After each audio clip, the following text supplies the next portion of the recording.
Everyone.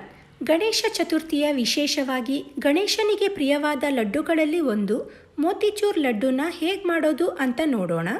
ಮೊದಲಿಗೆ 3ರಿಂದ 4 ಗಂಟೆ ನೆನೆಸಿಟ್ಟ 1 cup ಕಡಲೆಬೇಳೆನ ಸ್ವಲ್ಪನೇ ಮಿಕ್ಸಿ ಜಾರ್ಗೆ ಹಾಕ್ಕೊಂಡು ತರಿಯಾಗಿ ಗ್ರೈಂಡ್ ಮಾಡ್ಕೊಳ್ಳಿ. ರುಬ್ಕೊಂಡ ಮಿಶ್ರಣನ ವಡೆ ರೀತಿ ತಟ್ಕೊಂಡು ಒಂದೊಂದಾಗಿ ಕಾದ ತುಪ್ಪದಲ್ಲಿ ಜಸ್ಟ್ ಲೈಟ್ ಗೋಲ್ಡನ್ ಬ್ರೌನ್ ಆಗೋ ತನಕ ಫ್ರೈ ಮಾಡಿ.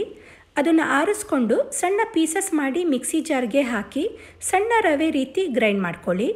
ನಂತರ ಒಂದು ಪ್ಯಾನ್ನಲ್ಲಿ 1 ಕಪ್ ಸಕ್ಕರೆ, ಅರ್ಧ ಕಪ್ ನೀರು ಹಾಕಿ ಸಕ್ಕರೆ ಕರಗಿಸ್ಕೊಂಡು 1/4 ಟೀ ಸ್ಪೂನ್ ಏಲಕ್ಕಿ ಪುಡಿ, ಫುಡ್ ಕಲರ್, ನಿಂಬೆ ರಸ ಹಾಕಿ ತೆಳು ಪಾಕ ಮಾಡಿ ಫ್ಲೇಮ್ ಆಫ್ ಮಾಡಿ ಪ್ರಿಪೇರ್ ಮಾಡಿಕೊಂಡ ಮಿಕ್ಸ್ಚರ್ ಹಾಕಿ ಮಿಕ್ಸ್ ಮಾಡಿ ಮೆಲನ್ ಸೀಡ್ಸ್ಗಳನ್ನು ಹಾಕಿ ಚೆನ್ನಾಗಿ ಮಿಕ್ಸ್ ಮಾಡಿ ಸಿಮ್ನಲ್ಲಿ ಲಿಡ್ ಕ್ಲೋಸ್ ಮಾಡಿ ಒಂದು 15 ನಿಮಿಷ ಬೇಯಿಸ್ಕೊಂಡು ಸ್ವಲ್ಪ ಬಿಸಿ ಇದ್ದಾಗಲೇ ತುಪ್ಪದ ಕೈನಲ್ಲಿ ಲಡ್ಡು ಕಟ್ಟಿದ್ರೆ ರುಚಿಯಾದ ಮೋತಿಚೂರ್ ಲಡ್ಡು ರೆಡಿ.